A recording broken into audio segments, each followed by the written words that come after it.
Muy buenos días a los radioescuchas que nos sintonizan en las frecuencias de Telemetro Radio, a quienes nos ven por streaming a través de Metcongo, así como en RPC Televisión, en señal de televisión digital terrestre, y a los miles de cibernautas que desde cualquier parte del planeta, ya sea en vivo o en diferido, nos siguen también por las plataformas de Telemetro, Cuarto Poder en YouTube. Bienvenidos a la emisión de hoy, martes 20 de mayo del año 2025. Un día como hoy, hace 1700 años, en la hoy Turquía, se celebró el Congreso de Nicea, que dio cambios importantes en toda la Iglesia Católica, convocado por el emperador Constantino.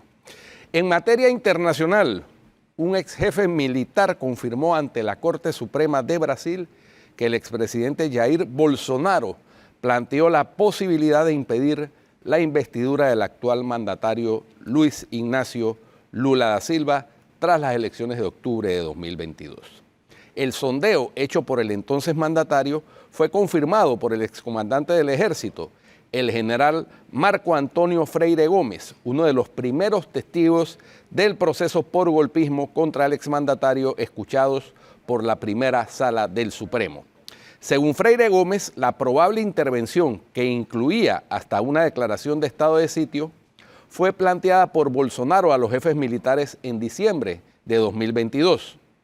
Expuse la importancia de evaluar todas las consecuencias, dijo Freire Gómez, quien junto al ex jefe de la Fuerza Aérea, Carlos Batista Jr., se opuso a la iniciativa, que según Bolsonaro solo estaba siendo, entre comillas, estudiada. Sin embargo, Freire Gómez aclaró que le fue advertido a Bolsonaro que no tendría apoyo de las Fuerzas Armadas y que si lo hiciera podría ser encuadrado jurídicamente. El antiguo jefe militar, hoy en la reserva, fue interrogado por el juez Alexandre de Moraes, relator del caso en el que la Fiscalía General actúa como parte acusadora. Según la Fiscalía, la trama golpista comenzó después de que Bolsonaro perdió las elecciones de octubre de 2022 frente a Lula. La conspiración habría desembocado en la asonada del 8 de enero de 2023, una semana después de la investidura de Lula y cuando miles de bolsonaristas destrozaron las sedes del Supremo, el Congreso y la Presidencia para incitar una intervención militar que derrocara al nuevo gobierno. Por otra parte, el expresidente Evo Morales no participará en las elecciones generales de Bolivia previstas para el 17 de agosto de este año. El Tribunal Supremo Electoral confirmó la noche de ayer lunes que la candidatura del exmandatario no fue registrada, luego de que intentara inscribirse a última hora a través del Partido de Acción Nacional Boliviano PANBOL, el cual perdió su personería jurídica semanas atrás. Evo Pueblo no tiene personería jurídica y el partido PANBOL, con quien firmaron una alianza, está inhabilitado, confirmó el secretario de Cámara del Tribunal Supremo Electoral, Fernando Arteaga, durante una conferencia de prensa. El plazo para la inscripción de candidaturas a presidente, vicepresidente, senadores y diputados concluyó a la medianoche de ayer lunes y al menos 10 partidos políticos lograron registrar a sus postulantes. A pesar de la inhabilitación del partido, los seguidores de Morales intentaron forzar su inscripción hasta el último momento. Delegados del expresidente, junto con su compañera de fórmula, la exministra Wilma Alanoca, se presentaron en 2 ocasiones a la sede del Tribunal Supremo Electoral para entregar la documentación correspondiente, pero no fueron admitidos por las autoridades electorales. El Tribunal Supremo Electoral publicará el 6 de junio la lista oficial de candidatos habilitados para los comicios. Mientras tanto, el MAS, Movimiento al Socialismo, ya inscribió como su postulante presidencial al abogado Eduardo del Castillo, exministro de Gobierno de Luis Arce, cuya candidatura es rechazada por Morales.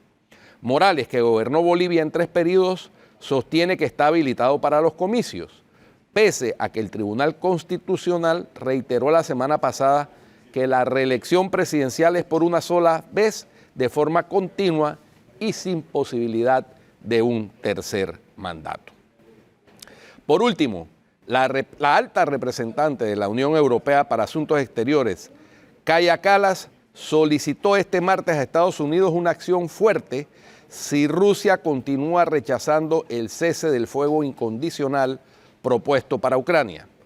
La declaración tuvo lugar en Bruselas en el marco de una reunión de ministros europeos de defensa y de exteriores. Kallas, ex primera ministra de Estonia y actual jefa de la diplomacia europea, fue directa al apuntar hacia Washington. Estados Unidos ya ha anunciado que si Rusia no acuerda un cese del fuego incondicional, habría consecuencias. Queremos ver esas consecuencias, afirmó al ingresar al Consejo de la Unión Europea. La exigencia europea llega un día después de la conversación telefónica mantenida entre el presidente estadounidense Donald Trump y su par ruso Vladimir Putin. Según trascendió, el mandatario norteamericano intentó persuadir a Putin para que aceptara una tregua de 30 días, una propuesta que no prosperó. Trump también dialogó por separado con el presidente ucraniano Volodymyr Zelensky y compartió posteriormente los detalles de ambas llamadas con la presidenta de la Comisión Europea, Ursula von der Leyen, así como con varios líderes europeos, entre ellos la primera ministra italiana Giorgia Meloni, el presidente francés Emmanuel Macron, el canciller alemán Friedrich Merz y el presidente finlandés Alexander Stubb. De acuerdo con la versión ofrecida por Trump, tanto Moscú como Kiev habrían acordado iniciar de inmediato negociaciones para alcanzar un alto al fuego. Sin embargo, el Kremlin descartó aceptar una pausa unilateral y sin condiciones previas, lo que genera dudas sobre la viabilidad de los diálogos propuestos. Todo indica a Tenógenes que va a terminar mediando, es muy probable que termine mediando el Papa León XIV en este conflicto. Él ya se ofreció como mediador y todo parece que el rumbo apunta hacia allá. El tema es que aquí al final, la verdad, es Putin el que tiene la última palabra. Sí, bueno, Putin comenzó la guerra, él la va a terminar y creo que va a ser cuando él quiera. Lo que pasa es que también Putin está en una posición que le beneficia, porque ahora mismo está ganando la guerra. Esta es la realidad. Entonces él está en una posición donde dice, bueno, ahora que estoy ganando la guerra, quieren que me retire. Ahora que puedo obtener la victoria, quiere que me retire. Entonces me imagino que ese es el tirijala. Yo creo que al final la mediación del Papa León XIV puede traer el fin de la guerra, pero va a ser Putin al final el que tenga la última palabra. Es más, y creo que ayer, de una forma u otra, lo dijo el presidente de Estados Unidos, Donald Trump, ¿no? Al final, si Putin quiere seguir la guerra, ¿qué puede hacer Estados Unidos? Se retira. Se retira. Se retira, no hay otra cosa. No hay de otra. Y es una guerra que inclusive ayer el presidente también de Estados Unidos decía que le compete más a Europa que a Estados Unidos. Problema europeo. Bueno, sí, allá. Una guerra en territorio europeo. Exactamente. Exactamente. Óyeme, Atenógenes, leíste la carta que enviaron 5 diputados al presidente de la República. Ahí la tenemos. Y de los 5 diputados hay que anotar que 3 son de la bancada del movimiento Otro Camino, Ernesto Cedeño, la diputada Hernández y el diputado Barboni. También la firman 2 de la coalición Vamos, Betzeray Richard y Manuel Chen. 5 firmas en total y en donde pues le están, entre otras cosas, pidiéndole al presidente modificar un poco la estructura y utilizando pues sobre la base del reciente mensaje a la nación, en donde el presidente indica que este es un tema que compete a la Asamblea Nacional. Le solicitan, y así dice la carta, respetuosamente y en concordancia con ese principio, que formalmente incluyen las sesiones extraordinarias que usted convocó, los artículos que han generado el actual descontento social en nuestro país, basándose en el artículo 37 del Código Civil. O sea, los diputados están pidiendo una reforma, pues, pero que se incluye en la sesiones extraordinarias. Ahora, lo que me parece curioso es que primero estos 5 diputados votaron a favor de la ley. Sí, todos los 5. Sí. Y lo otro es que no dicen cuáles son los artículos que han generado. No dicen cuáles son los artículos que según ellos han generado descontento. No sé en manos de quién ponen. Entonces, y esa queda la duda, en manos de quién ponen que se definan cuáles son esos artículos que están causando la inconformidad, ¿no? Porque la inconformidad, hasta donde yo entiendo, es con la ley completa. Exacto. Porque dicen los señores de Suntrax y los señores docentes y los señores de Citra Invana que que quieren que se retorne al sistema solidario, es decir, el que había antes de la ley 51 del 2005. Y para eso no se necesita una reforma. Para eso se necesita la derogación de la ley. Así es. Y eso lo que hace es que quiebra el seguro social. Así de sencillo. Eso lo han explicado los expertos cientos de veces. Entonces, no entiendo. No se aumentó la edad de jubilación, porque no se aumentó. Se quedó en que dentro de 6 años o 7 años habrá una comisión tripartita independiente que revisará, pero no se aumentó. No se aumentó la cuota obrera, se aumentó la cuota patronal, ¿no? Entonces, no se aumentó el número de la densidad de cuotas, o sea, la densidad de cuotas ahora queda en voluntad de cada uno de los cotizantes. Y estamos esperando que la Caja del Seguro Social ponga finalmente al aire en su página web la caja digital para que la gente pueda constatar que todo lo que están diciendo estos grupos que protestan no está apegado a la realidad ni a la verdad. Entonces no entiendo esta carta de estos 5 diputados que votaron a favor de la ley. ¿Qué significa? ¿Qué hay detrás? Porque es que no especifican cuáles son los artículos. Porque realmente si se sale a la calle a preguntarle a las personas que están manifestándose, ellos van a decirte que quieren que se derogue la ley. Porque ese es el punto en el cual se encuentran ahora mismo las discusiones en Bocas del Toro y la razón por la cual se trancó prácticamente la conversación.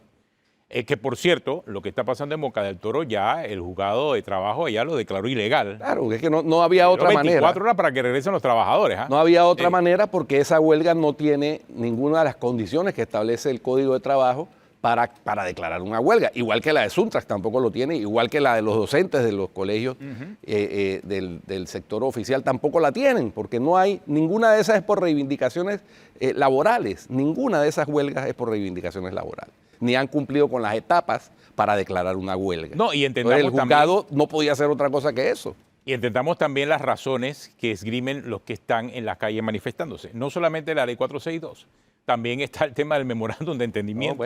También está el tema de Río Indio. La mina. La mina. Y lo que se le ocurra en cualquier momento. Entonces, aquí es un terreno realmente muy desgastante. Y quizás por esa razón solamente hay 2 diputados de la coalición Vamos firmando. Por lo menos así lo percibo. Solamente 5 diputados mandaron la carta al presidente de la República. También hay una información confirmada ya por la jefa de la bancada de la coalición Vamos, Yanín Prado, de que hoy el presidente de la República estaba citando a los jefes de bancada a una reunión en la Asamblea. ¿Cuál es el objetivo? Se desconoce, porque tampoco había una citación a los medios de comunicación, por lo menos hasta ahora. Nosotros sí estamos muy pendientes a ver si habrá un resultado a la entrada o la salida para conocer qué dirá el presidente de la República, pero él anunció, según anunció la diputada jefa de la bancada de la coalición Vamos, Yanín Prado, sí se le citó a la presidencia de la República para esta reunión con el presidente. ¿Será el contenido de la carta? No creo, porque la coalición Vamos solamente son 2 de sus diputados que están firmando la nota. Se va a tratar una subrogación de la ley en todo caso, porque pareciese que esa es una de las teorías que existe ahora mismo en la Asamblea, una subrogación, para no entrar en una derogación completa de la ley que, como dice Guido, tendría otro impacto directo en la economía, sino revisar algunos artículos que pudiesen estar causando el problema. Pero resulta que los que están en las calles protestando no quieren la derogación de ningún artículo, sino quieren regresar al sistema solidario. Y si eso es así, no implica solamente la derogación de la ley 462, sino también la ley 51, del 2005. Claro. O sea, veamos la amplitud de la solicitud que hacen. Regresar al sistema solidario significa derogar la 462 más derogar la ley 51, las 2 leyes. Porque la ley 51 en su momento eliminó lo que se conocía como el sistema solidario, el sistema de beneficio definido. Imagínense, hace 20 años. Si ese sería el punto, pues tenemos que hacer que las cosas regresen a lo que teníamos hace 20 años. Y hace 20 años la ley original de la Caja de Seguro Social que establecía solamente el sistema de beneficio definido. Si eso es lo que se quiere hacer en la Asamblea, imagínense, derogar 2 leyes. Pero es otra la discusión. Y yo no veo a la Asamblea en voluntad de entrar en esa discusión, Guido, la verdad. En la discusión de una derogatoria completa. Por supuesto, obvio. No. Pero es que además, reiteramos, Atenógenes, esta ley 462 no fue una imposición de nadie. Esta ley fue presentada por el Ejecutivo, discutida ampliamente por la Asamblea, modificada en más de 300 puntos y aprobada con 48 votos de 71, después de un amplísimo proceso de elaboración, de consultas y de modificaciones que se le hicieron en los debates en la Asamblea, en el primero y segundo debate sobre todo. Entonces, que los grupos que están en contra protesten, bueno, simplemente entonces que digan, como les mandó a decir el presidente de la Cámara de Comercio, que digan que lo que quieren es cambiar el sistema político y dar al traste con el sistema que tenemos actualmente, imponer su sistema único, como todo lo que ellos hacen que es único, ¿no? Para terminar de arruinar el país, porque eso es lo que están buscando. Eso, seguir el modelo de Venezuela, de Nicaragua, de Cuba, fracasados, modelos que fracasaron hace 30 años cuando cayó la Unión Soviética y que han fracasado en cada uno de los países donde se han impuesto ese modelo de que solamente se hace lo que yo quiero y cuando no se hace lo que yo quiero, entonces acabo con los países. No, señores, eso no es lo que queremos la mayoría de los panameños. Y por eso es que cada vez que se presentan a las urnas obtienen un paupérrimo resultado. Esa es la realidad y eso es lo que les molesta además. Ese es parte del problema que hay ahora mismo. Parte del problema que hay ahora mismo. Y es un problema profundo y que está causando también otro tipo de secuelas. Yo hoy leía un reportaje que publica el diario La Prensa, que se ha dedicado, y me parece correcto, porque ha contado la cantidad de días sin clases presenciales por pandemia y paros. Dice La Prensa en su análisis que son 500 días sin clases en los últimos 5 años, cuando sumas todos los de la pandemia, más los paros que se han generado después de la pandemia. ¿Qué ocurre con 500 días de clases en un sistema educativo que tiene 9 meses, de clases por año? Significa que son 18 meses en total aproximadamente. 18 meses son 2 años. Es decir, que de los últimos 5 años ha habido irregularidad en 2 años completos de clases. Eso implica un atraso significativo para toda una generación de estudiantes que entraron a primer grado, que hoy en promedio deben estar entre 4º y 5º grado, con grandes deficiencias y lagunas en áreas claves para el aprendizaje, sobre todo en la escritura y la lectura. Ese es el tipo de impacto que está teniendo no solo la pandemia, sino lo que pasó después de la pandemia. La pandemia provocó un cambio interno en la manera en que se enseñaba a los estudiantes por aquello de la educación a distancia, la educación virtual, que hoy en día de por sí ya se ha identificado que en el caso panameño presenta desigualdades, porque no es igual para todo el mundo. Y hoy casualmente le preguntaba a algunos expertos en materia educativa en el noticiero y ellos me decían que el principal problema de la educación virtual es que el padre de familia y el estudiante no tiene el mismo acceso en todas las escuelas al sistema. Y eso crea una gran desigualdad, una desigualdad que estamos viendo patentada en estos 500 días de clase, según la prensa, que no ha habido en estos 5 años, y una desigualdad que vamos a ver consolidada cuando esa generación de estudiantes avance y tenga después problemas para leer y tenga problemas para escribir. Realmente si tienes problemas para leer y para escribir, vas a tener en el futuro problemas para aprender, porque al final no vas a poder consolidar tu lectura comprensiva, que es clave para evolucionar en el proceso de enseñanza-aprendizaje. Y estamos hablando aquí de escuelas oficiales, porque al final las escuelas particulares, si bien es cierto que se vieron afectadas por la pandemia, tenían un sistema distinto, plataformas distintas. Estaban mucho mejor preparadas las escuelas particulares para confrontar lo que fue la pandemia en comparación con las escuelas oficiales. Y eso de por sí creó una gran brecha entre los estudiantes de escuelas públicas y los estudiantes de escuelas privadas. Una gran brecha que estaremos viendo en las próximas generaciones. O sea que a veces, muy lamentable. A veces me pongo a pensar, lo que pasa es que yo no soy conspiranoico, no me gusta estar especulando, pero a veces me pongo a pensar si no será eso lo que pretenden estos grupos.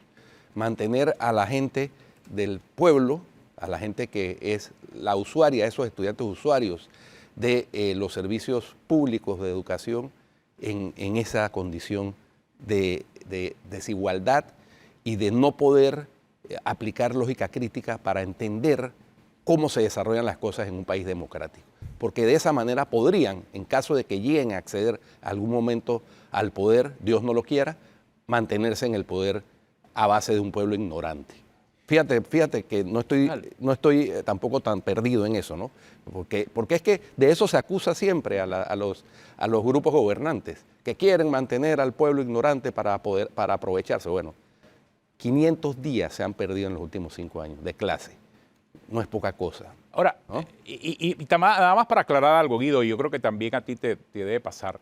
O sea, no es un tema de si el movimiento es de izquierda o de derecha, porque realmente la ignorancia permea en la izquierda o en la derecha. Sí, por supuesto. El tema no es y el la autoritarismo ideología. también, ¿no? Exacto. Así es. El tema no es la ideología. No. El tema aquí es la violencia exacerbada, el radicalismo, la falta de diálogo que muchos de los grupos que protestan han demostrado en los últimos 5 años. Insisto, y es en los últimos 5 años porque es en los últimos 5 años que hemos visto ese extremo y ese radicalismo. Aquí lo estamos denunciando y lo hemos estado reiterando varios días, acerca de la forma en que el Sindicato Único de Trabajadores de la Construcción, con su conducta, ha cooptado la mayoría de los sindicatos de este país. Por no decir que todos, la mayoría de los sindicatos de este país dependen del Sindicato Único de Trabajadores de la Construcción. Esa es una realidad muy difícil, muy dura, y que quizás algunos sindicalistas no aceptan, pero es real y ellos son parte del problema. ¿Y qué ocurre con el Sindicato Único de Trabajadores de la Construcción? Insistimos, que ha sido un modelo exitoso en lo económico, pero en lo político ha sido un fracaso por su radicalismo. Porque la gente, por lo menos en todas las elecciones que ha participado, con partido político o sin partido político, como fue la última elección, el voto ciudadano los rechazó y los rechazó por su extremo, porque son extremistas. Más allá de su ideología, son extremistas. O sea, buscan el poder por la fuerza, por la intimidación, y es allí donde está el error. Y eso está sumando a muchos otros sectores de la sociedad, entre ellos el sector de los maestros, que dependen mucho de este sindicato, tratando entonces de utilizar los mismos esquemas del Suntra que aplica para obras de construcción a escuelas. Y estamos viendo casos muy particulares en donde profesores que están tratando de ir a educar a los estudiantes se están viendo intimidados por los educadores que no van a dar clases, que están en protesta y que están en paro y que solamente van a marcar. Ellos intimidan a otros, lo dicen ya los propios padres de familia, pidiéndole ayuda al Ministerio de Educación para que vaya y por lo menos busque sustitutos, porque los estudiantes están allí, hay profesores dando clases, pero no les permiten estos otros profesores, porque están en paro, dar clases regulares en las escuelas. Entonces, es una situación muy delicada y a la que está sometiendo al país. Insisto, no se trata de una ideología, se trata del autoritarismo que hay detrás de esa ideología. Y por eso citamos los casos de Venezuela, de Nicaragua, de Cuba, en donde vemos claramente que sobrepasaron ya cualquier interés ideológico. Lo que ellos simple y sencillamente quieren el poder por el poder y el poder por la fuerza. Se han convertido en dictaduras que lo que hacen es intimidar y coaccionar a la mayoría de los ciudadanos para poder mantenerse en el poder y poder enriquecerse a costilla de ese recurso humano. Esa es la principal crítica. Por eso es que no se trata de un tema ideológico. No se trata. Y tú lo mencionaste, en las elecciones también, tengo que rescatar eso, también la gente rechazó el radicalismo de derecha. Así Había es. grupos radicales de derecha que fueron rechazados en las urnas, porque el radicalismo es lo que no acepta la población panameña, porque la población panameña no es así. Hemos sido un crisol de razas, hemos sido un crisol. Aquí siempre ha habido muy pocos partidos ideológicos, ¿no? Muy pocos. Porque por lo general siempre el rumbo de Panamá es el mismo. Aprovechar nuestra posición geográfica, aprovechar ese que es nuestro principal recurso y de ahí en adelante generar empleo, generar bienestar. Pero lo que quieren algunos grupos es generar malestar. Y no me cansaré de decirlo, nunca lo verán en la fila de creación de bienestar. Siempre los verán en la fila de cerrar calles, crear malestar, crear caos, crear zozobra, porque ahí es el único escenario en el que ellos pueden hacer su bonanza. No, y son expertos en la provocación y siento que hasta el gobierno ha caído en esa provocación. Siento que el gobierno está cayendo en esa provocación de estos grupos extremos que lo que buscan principalmente es eso. O sea, tratar de llevarlo a ese terreno radical, a ese terreno extremo, a ese terreno de la lucha del poder por el poder y el poder con la fuerza. Ese es el extremo al que no deben llegar. porque en ese extremo están ellos. Si el gobierno o cualquier autoridad trata de ir a discutir o a pelear en ese terreno, obviamente terminan bajando y terminan igualándose en las características y condiciones en que lo hacen a ellos provocar el rechazo de la ciudadanía. Entonces, no deben caer en ese terreno. ¿Ellos qué quieren? Claro, ellos se radicalizan y quieren que el gobierno actúe de forma radical. Ese es el problema. Al actuar entonces también con ese mismo radicalismo, terminas igualándote en la lucha y en la discusión que ni siquiera termina siendo ideológica, sino simple y sencillamente de fuerza. Porque ahora mismo estamos en un pugilateo. Hey, yo me mantengo en mi posición y el gobierno se mantiene en su posición y vamos a ver quién aguanta más, o el gobierno o nosotros. Y en el medio, ¿quiénes están? Todos los panameños que estamos sufriendo las consecuencias de la incertidumbre económica, más todos los estudiantes que quizás son los más vulnerables, los niños, niñas y adolescentes de este país, que terminan metidos e inmersos en una lucha que ni les toca, porque ellos simple y sencillamente están esperando el bienestar que el Estado debe proveerle con la educación. Y en algunos casos, a más de la mitad de esos estudiantes de escuelas oficiales, la propia alimentación que les otorgan las escuelas en las aulas. Esa es parte de la realidad que estamos conviviendo todos en este país todos los días. Bueno, tenemos una pausa, regresamos en breve aquí en Cuarto Poder.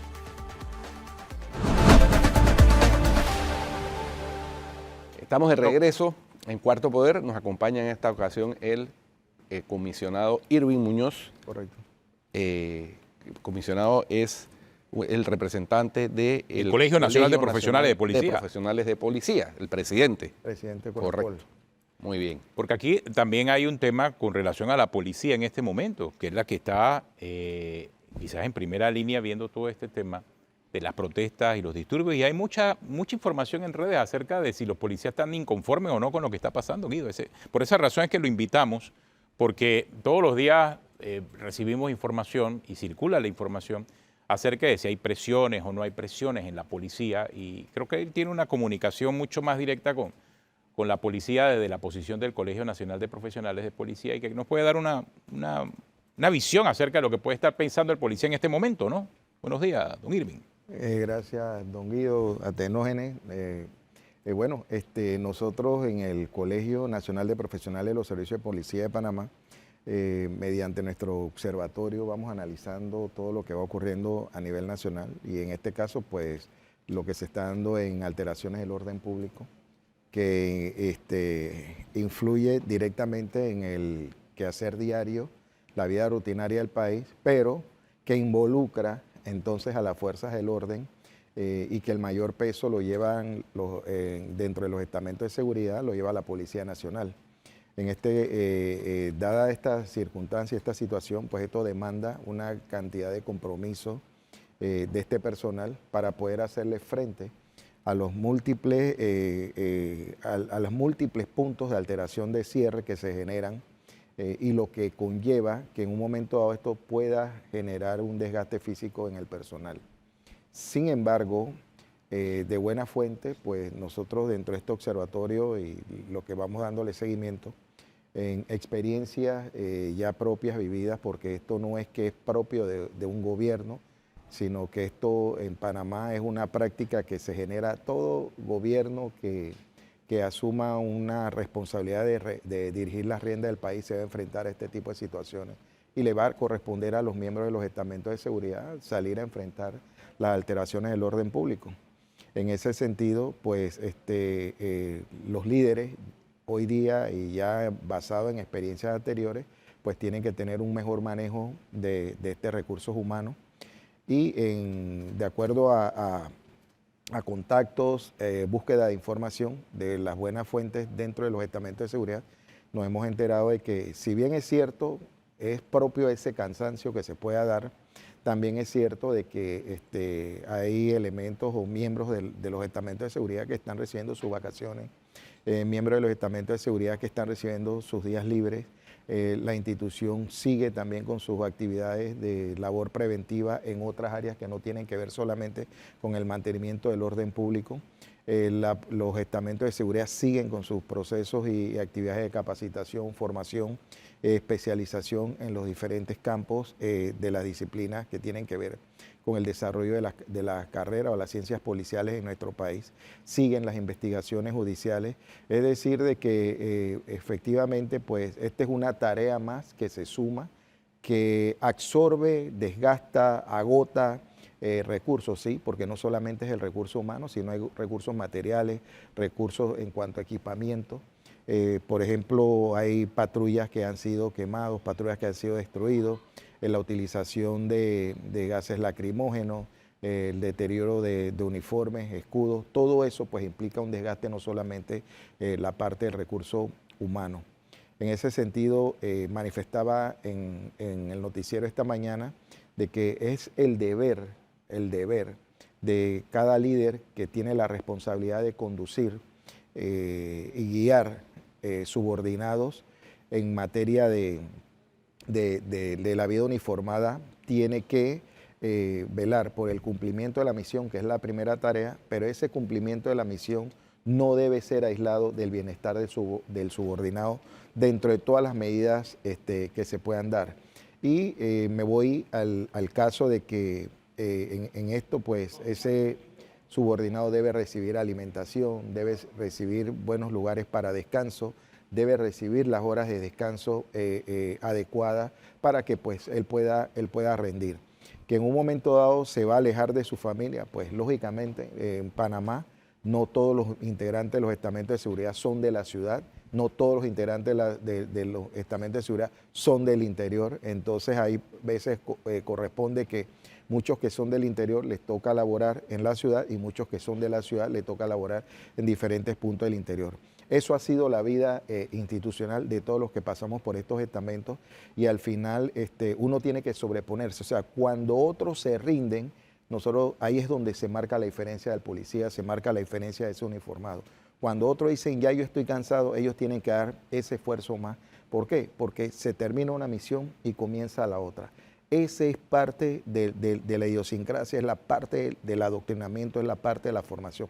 No dejando de lado la parte de su bienestar, pero sí, pues eso conlleva ese sacrificio que al finalizar, luego de 30 años de servicio, entonces ellos ven culminado todo ese trayecto que ha tenido muchos obstáculos, es una carrera difícil por las mismas circunstancias que nosotros vemos.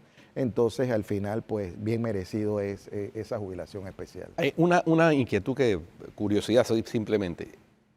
¿Hay en el servicio activo policías que ya cumplieron los 30 años o obligatoriamente cuando cumplen los 30 años tienen que retirarse de la institución? La modalidad en la institución es que a los 30 años pasas a situación de retiro, reserva.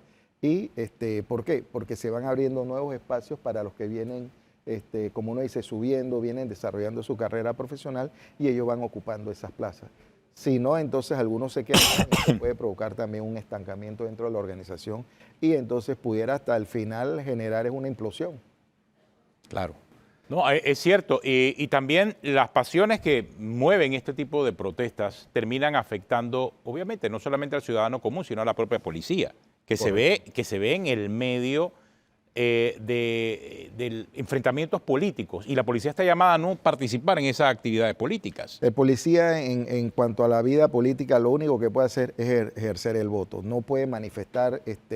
no puede inscribirse en partido político, no, ni puede manifestarse políticamente y ya sobre eso... Pues, no es beligerante, es el término que establece la Constitución. No es beligerante en cuanto a esto. Pero sí están en el medio de este tipo de conflictos. Lo hemos visto, hemos sido testigos a través de las pantallas de televisión de cómo hay víctimas de la policía que, bueno, lo vimos en las protestas que se dieron en la construcción del nuevo hospital del niño, ¿no? Como incluso a un policía quedó gravemente herido, como patrullas de la policía fueron vandalizadas con bloques, varillas, etcétera, ¿no? Y esto nosotros tenemos que entenderlo y yo no entro a defender la posición de ningún gobierno, sino desde el punto de vista técnico como policía y como presidente del colegio, del CONAPOL, lo que le puedo decir es que voy a hablar de los últimos 35 años y en todos los periodos ha habido altas y bajas. En todos los periodos se ha tenido que utilizar las fuerzas o las fuerzas del orden para poder controlar diferentes situaciones. Eso se hizo en el gobierno del presidente Endara, se hizo en el gobierno del presidente Ernesto Pérez Valladares cuando la modificación al Código de Trabajo, inclusive hubo, si no recuerdo mal, dos muertos en el periodo también de la presidenta mire lo que estamos recibiendo, el señor Muñoz. Esto está ocurriendo esta mañana en el área de Arimaya, allá en la tierra, en Verao, Guaunán, en Darién.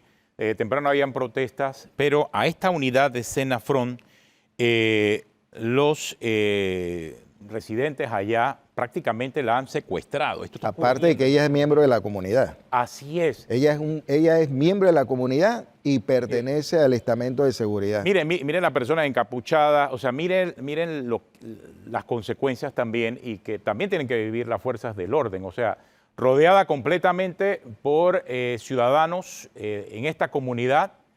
¿Quién sabe de dónde la habrán sacado? Porque no vemos ahí a ninguna otra unidad policial en el área, por lo menos del Sistema Nacional de Servicio Nacional de Fronteras. Especulando a Tenógenes, la policía o la unidad del Senafrón, lo que yo puedo intuir es que iba saliendo hacia su área de trabajo. Puede ser. Y los vecinos, pues de una forma violenta, la han agredido, la han tomado de una manera que no es correcta, le están privando de su libertad. Esto ya conlleva consigo denuncias ante las autoridades, claro, conlleva consigo también que las autoridades, esto no es un caso de juzgado de paz, estos son casos de fiscalía. Estos son casos de fiscalía, Ministerio Público y presentarlos ante las autoridades penales. Ahí hay una privación de la libertad clara y evidente. Ahí hay una agresión física, aparte de que ella está portando el uniforme. Ella está saliendo, ni siquiera forma parte de los grupos que están en un momento dado controlando la situación. O sea, ella está actuando como una ciudadana que va con sus implementos de trabajo hacia su oficina o viene de su oficina hacia la residencia. Entonces, en consecuencia, cuando los estamentos de seguridad, porque también así como los estamentos de seguridad son demandados, los estamentos de seguridad a través de sus diferentes departamentos legales interponen denuncias, entonces en estas comunidades o salen muchos defensores aduciendo de que se está utilizando la fuerza, se utiliza diferentes tipos de contacto o manipulación de lo que es la justicia para poder entonces presionarlos a ellos. Pero esto, bueno, este es un video y aquí lo que se deja ver es que hay una agresión, ¿no? Sí, es bastante evidente, temprano, habría que ver todo el contexto de lo que ha ocurrido, claro, pero en lo que se está dando ya hay una agresión contra un miembro. Es que desde temprano se han dado enfrentamientos porque hubo protestas más temprano allá en el área de la tierra colectiva en Verao, Guaunán, en Darién. Desde temprano se han dado enfrentamientos allá y estas imágenes pues nos acaban de llegar producto de esos enfrentamientos. Se ha retenido ahí a una unidad del Servicio Nacional de Fronteras. Esto ocurrió pues hace unos minutos, se ha hecho viral, está circulando ya esa imagen de lo que está pasando allá en esta comunidad, allá en la comarca en Verao, Guaunán. Pero apela específicamente a lo que estamos hablando, el señor Muñoz, específicamente a eso, de que también termina siendo una pelea de conciencia, una discusión de conciencia entre la comunidad y entre el policía. Y al final el policía, o en este caso el Servicio Nacional de Fronteras, lo que quiere es mantener el orden en todo caso. Porque es que estamos viendo unas protestas que terminan afectando a terceros, que terminan cerrando calles. Mírate, y no es el primer año que ocurre, porque es que ya tenemos 3, 4 años consecutivos en donde esa es la tónica. Cierran la ciudad, sitian una provincia como el caso de Bocas del Toro, cierran la Panamericana, termina entonces ocasionando un problema no para los que están involucrados en la protesta, sino para todo un país. Y obviamente ahí está la policía para reabrir la calle cuando eso ocurre. Y es parte de un procedimiento que ocurre en Panamá y ocurre en cualquier país del mundo, Correcto, industrializado. Ocurre, o sea, no puedes cerrar una vía porque te va a sacar la policía inmediatamente. Esa es parte de esa realidad, ¿no? No, y en el caso específico, con lo que corresponde a la provincia del Darién, Senafrón ha jugado un rol muy importante desde sus orígenes como Servicio Especial de Frontera y a lo largo de toda la evolución hasta convertirse en un estamento de seguridad independiente. Senafrón ha contribuido en el desarrollo integral de la provincia del Darién. O sea, las autoridades cuando no llegaban a esa provincia ya los policías estaban y a través de los policías entonces empezó a llegar el Estado a la provincia. Entonces mal está agredir a una persona que primero es de tu comunidad, segundo está teniendo una oportunidad de trabajo, de desarrollo, de crecimiento y que eso permea hacia la comunidad y entonces se dan este tipo de hechos, ¿no? Lamentable, las pasiones, las emociones mal manejadas en esto pues van a generar al final de todo esto, generan entonces consecuencias que deben de ser castigadas penalmente dentro de lo que corresponda. Y eso también tiene efecto obviamente en el resto de la policía y eso es un poco lo que muchas veces aparece en las redes. Bueno, tenemos una pausa, regresamos aquí en Cuarto Poder, estamos conversando con Irving Muñoz, presidente del Colegio Nacional de Profesionales de la Policía. Aquí me escriben, Guido, sobre el tema de la educación y creo que el comentario es muy válido, por eso voy a leerlo. Dice, la única fórmula para promover el desarrollo humano es a través de la educación. La única forma que la población no compre los movimientos radicales, y entre paréntesis, ni de izquierda ni de derecha, que al final quiera arrebatarnos la libertad, es a través de la educación, porque no se trata de un movimiento ideológico, no es porque son de izquierda, porque también pueden ser de derecha. El problema es el radicalismo. El problema es el radicalismo y la falta de tolerancia. No es coincidencia entonces que los radicales, en este caso pues tienen esa ideología de izquierda, pero pueden ser también de derecha, mantengan a la educación secuestrada en el siglo XX. Eso es lo que ellos buscan, es verdad, eso es lo que ellos buscan, no es coincidencia. Ese es parte del problema que estamos teniendo acá en Paraná. Tenemos una pausa, regresamos en breve aquí en Cuarto Poder. Bueno, parece que viene un comunicado, es lo que me están informando del Servicio Nacional de Protección de Fronteras, el Senafrón, por el incidente ese que ha ocurrido ahí en la comarca en Veragua, Unán, donde veíamos hace unos minutos una imagen de una agente del Senafrón que era llevada a un lugar, parece privada de su libertad. Se han dado enfrentamientos esta mañana en este punto ahí en Arimay, en la comarca en Veragua, Unán. Había protestas desde ayer. Y esta mañana pues llegó el Servicio Nacional de Fronteras y se dio este incidente, así que estamos esperando un comunicado del Senafrón sobre este asunto. Pero bueno, conversando con Irving Muñoz, presidente del Colegio Nacional de Profesionales de Policía, casualmente estábamos tratando este asunto de los niveles de presión que también tiene la policía en medio de estas jornadas de protesta que ya alcanzan casi 4 semanas entre una y la otra. Desde el primer momento que se dieron los enfrentamientos en Avenida Balboa, y sin contamos, van más ya de 6 semanas. Por ahí comenzó un movimiento primero muy aislado, pero después se fue consolidando hasta terminar en una huelga en el sistema de los trabajadores de la construcción y también del sector magisterial, que ya alcanza 4 semanas. Entonces todo esto aumenta la presión para una policía que además tiene que lidiar con las situaciones de seguridad normales que afectan a la población, ¿no? Correcto. Ahora, Atenógenes, yo no soy experto en el código laboral, pero lo que sí puedo decir es que el llamamiento o la declaración de huelga en cualquier circunstancia debe cumplir, como lo ha manifestado la señora ministra de Trabajo, debe cumplir con una serie de parámetros y puntos. Es más, para un llamado a huelga tiene que haber hasta una votación interna dentro de cada uno de los gremios que están haciendo este llamado a huelga y la mayoría es la que tiene que decidir. No, esto no se hace a través del furor o del acaloramiento, las emociones, sino tiene que hacerse una votación que es supervisada por el Ministerio de Trabajo porque supuestamente este llamado a huelga se hace porque hay algunas inconformidades o desavenencias o falta de comprensión entre las partes y la parte es el empleador con el trabajador.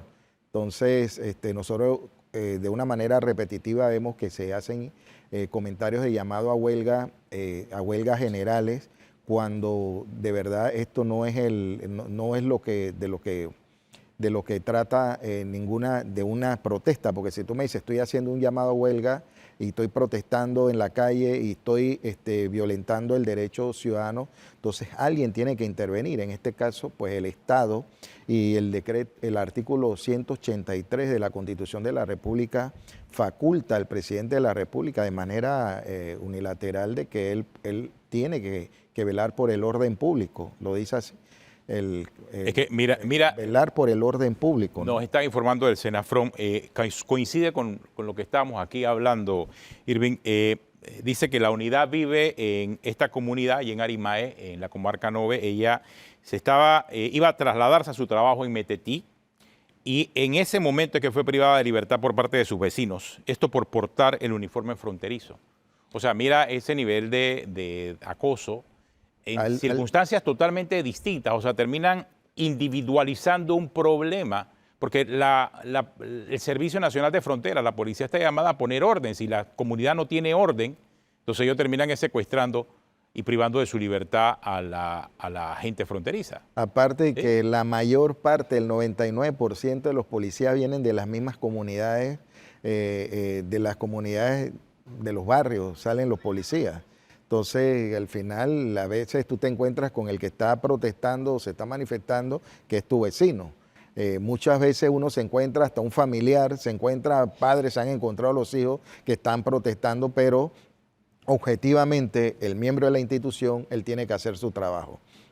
Entonces, por ejemplo, estos son casos o ejemplos que ahí habría que hacer un estudio, inclusive desde el punto de vista social, con esta joven, porque yo no sé si está casada, no sé si tiene hijos, los hijos son de esa comunidad y que claro, los hijos estén viendo todo lo que está ocurriendo y que al final esto pueda generar violencias en la vivienda de ella, claro, producto claro, de las emociones, del estrés, de la falta de racionalidad que está generando, ¿no? Ya están circulando las imágenes del Servicio Nacional de Fronteras que obviamente ante el hecho llegó a defenderla. A rescatarla, está secuestrada. Claro, y habría que ver, yo tengo derecho a sospechar que el encapuchado no es de la comunidad. Pareciese, porque si no, ¿por qué está encapuchado? No, y la queja aquí es, sí, lo que pasa es que la policía llega y nos despeja, sí, pero es que está cerrando la comunidad, está cerrando la entrada, es lo que está pasando en este momento en Bocas del Toro. Estás aislando a la provincia del resto del país, estás evitando que entren camiones,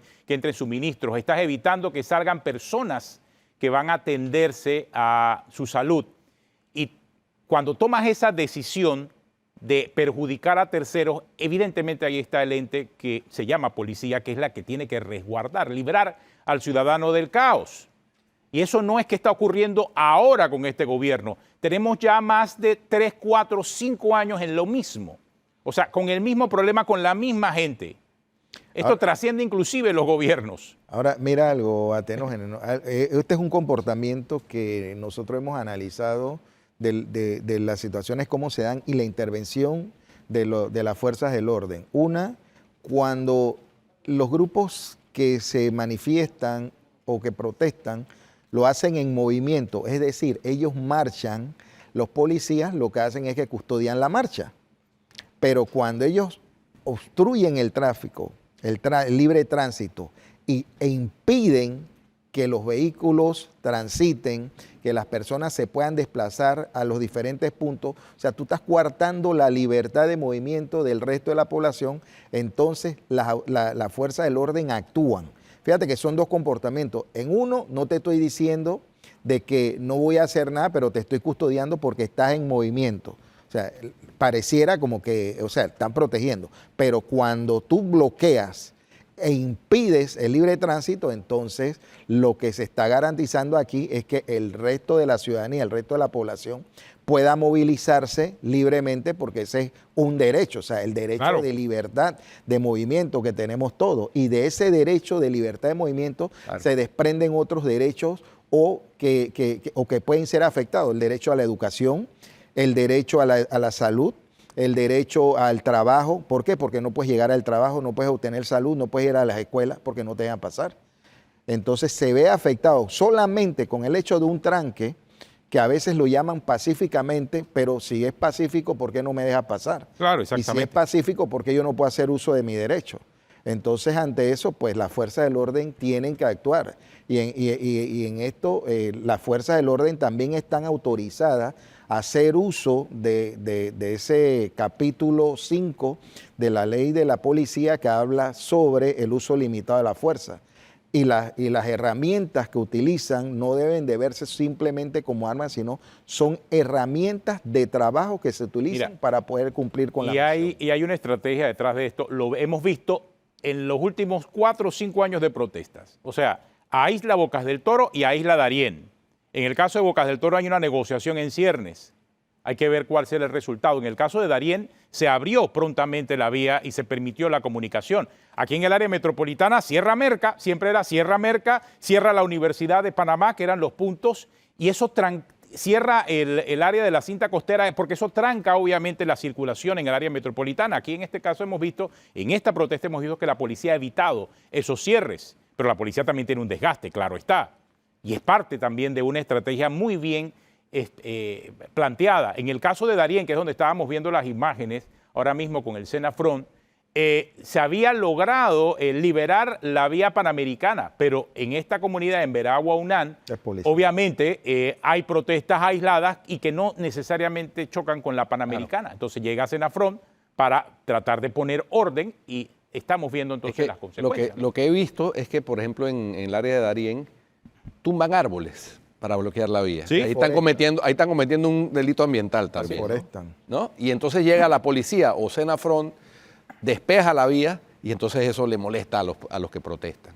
La verdad es que el clima de falta de tolerancia de estas personas que están protestando se ve reflejado en esa acción de una servidora pública del Servicio Nacional de Fronteras saliendo de su casa para ir a acudir a su trabajo y es secuestrada por sus propios vecinos. Y un sujeto encapuchado que tengo la sospecha, reitero, que no es de la comunidad. Claro, exactamente. Es un infiltrado. Porque si no, ¿por qué está encapuchado? Y ha ocurrido en esta y en las anteriores protestas, donde vimos infiltrados también. Y no es un tema de partido ni siquiera, porque en protestas pasadas vimos infiltrados de partidos políticos que después inclusive estaban corriendo para representantes de corregimiento. Eso que estaban infiltrados en la protesta. Él se ve que es de la comunidad. Pero bueno, estamos muy atentos también al seguimiento que se le da a esta información. Ahí estamos esperando un comunicado de Senafront y bueno, en la edición es mediodía de Telemetro Reporta. Vamos a tener más información sobre Muchas gracias. Gracias, Irving, por acompañarnos. Gracias. Se nos acabó el tiempo. Si usted sigue en Telemetro Radio, siga con los muchachos del Bronx y en RPC Televisión, la programación regular. Hasta mañana.